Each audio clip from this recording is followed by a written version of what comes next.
why training doesn't work, and what do you need to do about it to change the results that you're currently getting in your organizations. Have you ever attended a training at some point in time in your life, probably multiple trainings, that was the best training you've ever been to? You're excited, you're motivated, you left there with all kinds of energy to go and change your life and become a better human. And then what happened? Weeks would go by, months would go by, and the books ended up in a drawer, on a shelf, or sometimes even in the garbage. So today, we're going to talk about how we can change that process to make it so that your trainings become more effective and deliver the results that you want to deliver. Hi, my name is Dave Graff, and I've been in the training and leadership industry for about 25 years. As I was looking at the impact of training, positive and negative, and results associated, I was really curious as to why typical training events didn't work. So we did quite a bit of research that I'll share with you today, and a model that we created from that research that has really helped us and could help you to really make your learning experiences better for your students and your organizations.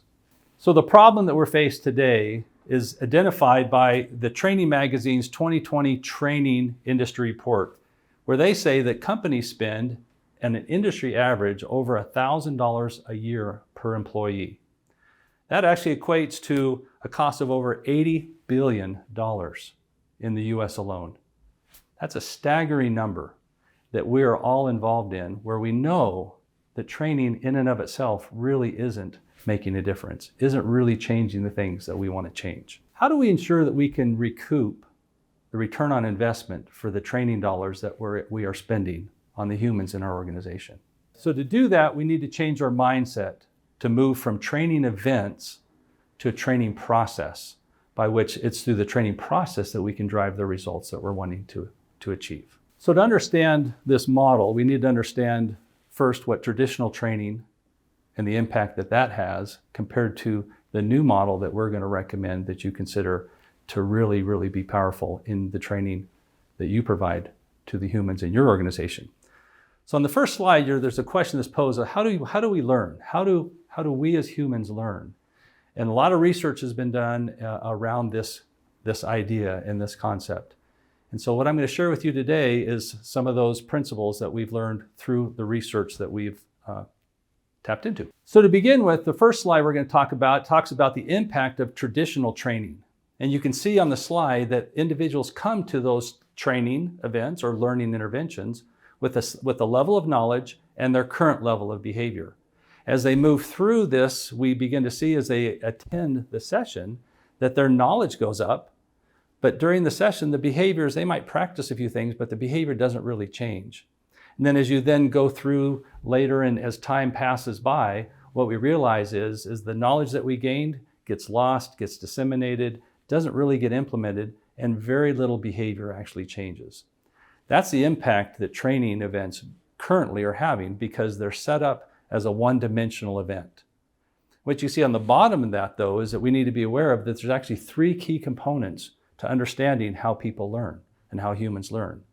First is there has to be something up front. You see on the slide that you're looking at, it says before the training event, people need to be engaged in some level of increasing their knowledge and some challenge that they're being faced with. As we move into the second part of this, then you have this great experience, this great event. And we're good at this. I mean, there are world-class training organizations that spend a lot of time and a lot of effort on ensuring that the event itself is an amazing event. And the people and the humans walk away from those events going, this was a life-changing experience that I had. Then unfortunately, there's nothing that happens after the event. They're left to themselves, they're left to go back to their offices, back to their homes, and the whirlwind of life begins to just envelop them. And so they just kind of return back to a distant memory of, remember that training I went to when?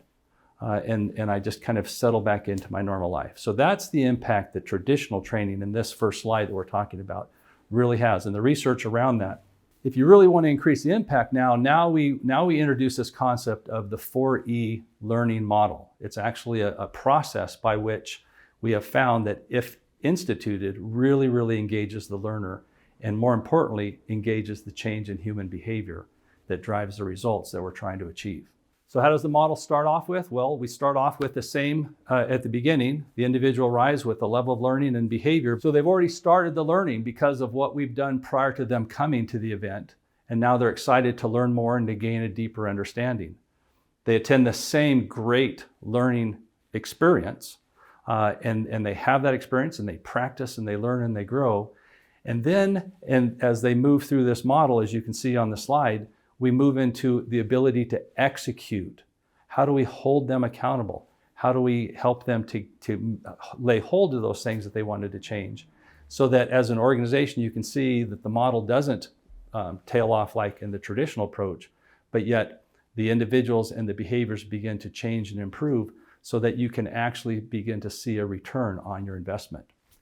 So that's really the difference between traditional training and our model of this 4E learning model. And then the fourth thing that they do, the fourth E, is that we evaluate. We begin to evaluate from the very beginning of the process, the success of the individuals, the success of the behaviors changing, and the results that we need to see. And we measure that throughout the whole process.